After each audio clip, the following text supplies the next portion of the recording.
This is Roger Simon. And Lionel Chetwynd. Welcome back to Pollywood. We're here with our guest, Ben Shapiro, the author of Primetime Propaganda on the inside of the television industry and discrimination against conservatives. But we're not going to discuss the book per se, Ben, because you've done that on PJTV already. You've done that on a lot of shows. What we're going to discuss is some of the fallout, which has a lot to do with Lionel. Ben sucked me into his vortex, his eddy off. How did you get him to fess up? My last name is Shapiro, and I went to Harvard Law School. I mean, that's how I got them to fess up. Then you must be a leftist. Right, I must be a leftist, exactly. And then, but that really is. Did you wear a Che Guevara shirt? No, I just wore the Harvard Law cap, which is the same thing, right? But the bottom line is that this is really the crux of the matter. They assume, whether it's at a writers' meeting or whether it's an interview or whether it doesn't matter. You walk in the room, there is a baseline assumption that you are a leftist, and they will speak to you as though you're a leftist. And if you break that, then you can almost see the light goes out in their eyes. If you say to them, you know, I'm of the other side of the aisle. Vin Bona, I mean, it was astonishing what he said to Variety. He said to Variety that I had somehow deceived him. Well, I told him my name. I told him where my school is. I told him the name of the. I told him what the book was about in minute detail. And he said I deceived him. What he was really saying is, you caught me out because if you had said you were conservative, I would have lied. That's really what he's saying. If I had known you were conservative, I would never have said this to you. We all knew that this was going on. But here's the thing that Ben touched into, which is really important. Some years ago, I was on the lot at Lorimar. HBO were turning me down on the grounds that I was a conservative and therefore could not write caring characters. I think they were right. Oh, no, I'm sorry. One of the comments on my letter of resignation, a New York Times comment was, Mr. Chetwynd is a self-important windbag, which was probably true, but I could still be right. You know, wait a minute. Pauline Kael once called me, in the New Yorker, the well-known writer of Pop Dribble. So that'll do it. I'd rather be a pompous windbag than a writer of dribble. Yeah, there you go. Anyway, not wanting to hire me is one thing. But when you tell people he is a conservative and therefore is incapable and will never work here, you know what you're doing. You are going from simply denying me a job to trying to destroy my career and my ability to make a living. That was the only time I ever got these guys in the open, because they're very sneaky about that. Well, what Ben did somehow in this book, particularly with Nick Meyer and a few others, is to reveal that these people actually approve of the kind of discrimination that I came up against at HBO. And that is not directed at someone's ideas or someone's, even their work. It is an attempt to destroy them as people in the community. And so I kind of ethnic cleansing. And one of the great quotes was, they conflate your politics with your humanity. Yeah. And so you are now no longer a good person. And by extension, you are incapable of writing sympathetic characters because you're a conservative and you're incapable of writing good stuff. It's absurd. I mean, when Marta Kaufman said in response to all of this that she doesn't know a single conservative who'd want to write for Friends. Yes, I know. And I was reminded of George Wallace saying, you know, why would niggers want to be where they're not wanted? And I thought of it in Gentleman's Agreement, the hotel clerk saying, we just assumed the Jews wouldn't want to come when they wouldn't want to be. Anyway, the point being that one of the people who made what I thought was an odious comment, this guy's been my friend, Vin Bona. I sit next to him at the caucus council meeting. When I had my conversation, I said, Vin, I don't care what he told you. He could have told you the book was about fighting and hockey. The reality is he asked you a question about discrimination against conservatives in our community, of which I am one, and you were okay with it. And when you had a chance to walk it back, you didn't. So I resigned from the caucus.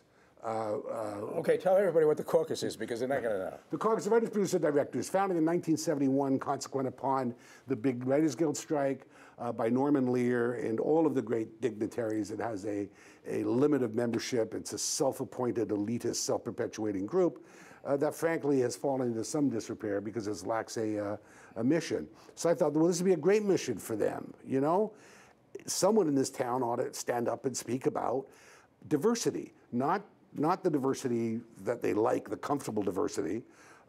Muslim screenwriting courses. Right, yeah, that's right. But diversity of opinion, you know. And the caucus response was, I resigned. Norman Powell, to his credit, did as well. There are others in the pipeline, I can assure you. Their reply was, well, we're a non-political organization, so we don't want to take a political stance, which I wrote back and said, surely you have an obligation. And all of this, and it's now a big boil in the town. People are really and there are conservatives coming out of the closet, and a lot of that has to do with Ben's book. The inability of these people. Here's a chance to mitigate. I mean, at least Wiener got on television and with this crocodile tears. And lied a few times. That's not one thing to do that. Wait a minute. Now, here's the interesting thing. This is something I've experienced obviously more recently than you, and that is the breakup of friendships over this stuff. And it's quite extraordinary that you're young enough that you haven't gotten to experience this yet. And also, you come in. I'm still awaiting a call from my TV agent, right? But you come in. Well, that's interesting, and that's interesting in itself. But you come into it as a young man, as a conservative, clearly a conservative from the outset. We're different. Lionel was a conservative much longer. Many years. We were friends. While I was still on the left and he was on the right, we would bicker in different ways. We still bicker, but we bicker here. We used to bicker there. But I imagine, listen, you feel bad about this guy and all that. I do, and you did experience. Norman Pothart's great opening line: "If I were to drop names, I need only mention my ex-friends," and that's true of Roger. I mean, Roger. In a way, it was easier for me. I was isolated early on. Roger actually had to leave that community. Here's the point. The caucus is, as I say, it's a kind of a self-perpetuating group of self-styled elite. But what about the Television Academy that give out the Emmys, that occupy space on the airwaves? Where are they in all this?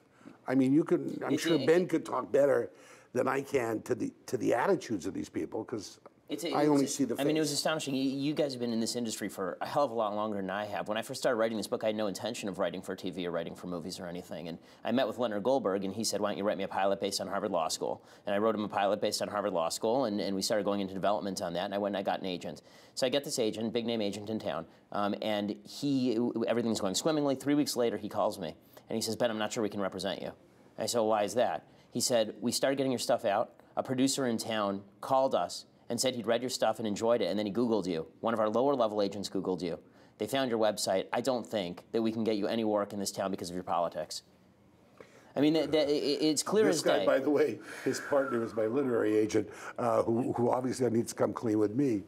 I mean, that really is astounding in its own way. Totally. By the way, while we're here, also very foolish, because if the guy's talented, they're throwing money away. But that's the whole thing. I think that there's something that trumps money for these people. So what bothers me? Sometimes. I mean, that comes from an agent in the office. At some levels and some levels not. Well, look, if it totally killed their career not to hire conservatives, then okay. But the fact is, there are no ramifications for any of these people. Vin's going to continue to work. Nick Meyer's going to continue to work. This is what's interesting. The opposition came within the agency. It didn't come from buying or selling. By the way, while we're here, I'd like to give some props to people who don't do that. Les Moonves has always found room for people like me and you to work.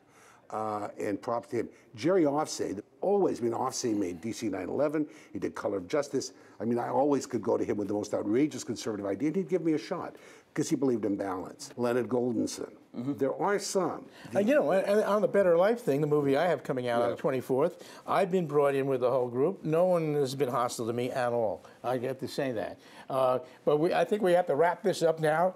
Thanks for joining us, Ben Shapiro. Thanks so much for having me. Read this guy's book and read this guy's letter. It's pretty damn interesting, and his resignation from the caucus, which you can find at the PJ Tatler on Pajamas Media. This is Roger Simon.